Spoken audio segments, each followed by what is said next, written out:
Sandalwood ನಿರ್ಮಾಪಕ ಕನಕಪುರ ಶ್ರೀನಿವಾಸ್ ವಿರುದ್ಧ FIR ದಾಖಲಾಗಿದೆ. ನಿರ್ದೇಶಕ ಜೋಗಿ ಪ್ರೇಮ್ ವಿರುದ್ಧ ಅಶ್ಲೀಲ ಪದ ಬಳಕೆ ಹಿನ್ನೆಲೆಯಲ್ಲಿ ಫಿಲ್ಮ್ ಚೇಂಬರ್ ಅಧ್ಯಕ್ಷೆ ಜಯಮಾಲಾ ಅವರಿಗೂ ನಟ ಪ್ರೇಮ್ ದೂರನ್ನ ಕೊಟ್ಟಿದ್ದು.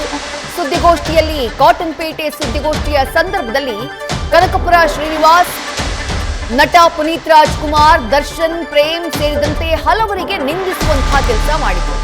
ನನ್ನ ವೃತ್ತಿ ಜೀವನಕ್ಕೆ ಧಕ್ಕೆ ಮಾಡಿದ್ದಾರೆ ಅಂತ ಹೇಳಿ ಪ್ರೇಮ್ ಆರೋಪ ಮಾಡಿದ್ದು. ಕನಕಪುರ ಶ್ರೀನಿವಾಸ್ ವಿರುದ್ಧ ಕಾನೂನು ಕ್ರಮಕ್ಕೆ ಆಗ್ರಹಿಸಿತು. ಸದ್ಯ ಕೆಪಿ ಅಗ್ರಹಾರ ಠಾಣೆಯಲ್ಲಿ ಈ ಪ್ರಕರಣಕ್ಕೆ ಸಂಬಂಧಪಟ್ಟ ಹಾಗೆ ನಿರ್ಮಾಪಕ ಕನಕಪುರ ಶ್ರೀನಿವಾಸ್ ಅವರ ವಿರುದ್ಧ ಎಫ್ಐಆರ್ ದಾಖಲಾಗಿದೆ. ಕಳೆದ ಕೆಲ ದಿನಗಳ ಹಿಂದೆ ಕನಕಪುರ ಶ್ರೀನಿವಾಸ್ ಸ್ಯಾಂಡಲ್ವುಡ್ನಲ್ಲಿ ಹಲವು ಸಿನಿಮಾಗಳನ್ನ ನಿರ್ಮಾಣ ಮಾಡಿರುವಂತಹ ನಿರ್ಮಾಪಕ.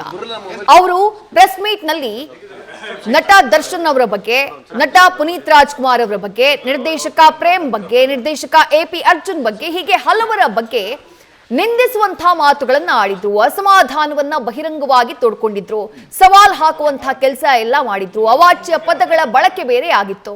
ಈ ಎಲ್ಲ ಕಾರಣಕ್ಕಾಗಿ ಆಕ್ರೋಶಗೊಂಡಿರುವಂತಹ ನಿರ್ದೇಶಕ ಜೋಗಿ ಪ್ರೇಮ್ ಇವತ್ತು ಮಧ್ಯಾಹ್ನದ ವೇಳೆಗೆ ಫಿಲಂ ಚೇಂಬರ್ಗೆ ಭೇಟಿ ಕೊಟ್ಟು ಫಿಲಂ ಚೇಂಬರ್ ಅಧ್ಯಕ್ಷೆ ಜಯಮಾಲಾ ಅವರಿಗೆ ಕಂಪ್ಲೇಂಟ್ ಅನ್ನ ಕೊಟ್ಟಿದ್ರು.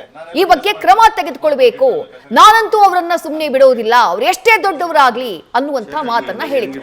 ಅದಾದ ಬಳಿಕ ಈಗ ಕಂಪ್ಲೇಂಟ್ ದಾಖಲಾಗಿದೆ.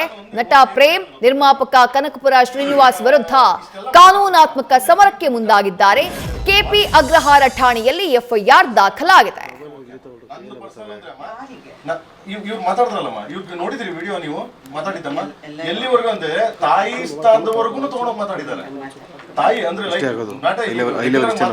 ಆಮೇಲೆ ನನ್ನಿಂದ ಪ್ರಾಬ್ಲಮ್ ಆಯ್ತು, ಬೇರೆ ಗೊತ್ತಿಲ್ಲ ನನಗೆ, ಐ ಡೋಂಟ್ ವಾಂಟ್, ನನಗೆ ಅದು ಸಂಬಂಧ ಇಲ್ಲ. ಇದು ಬಂದ್ಬಿಟ್ಟಮ್ಮ. ನ್ಯೂಸ್ ಫಸ್ಟ್ ನಿರ್ಭೀತಿಯಿಂದ ನಿಮ್ಮ ಪರವಾಗಿ.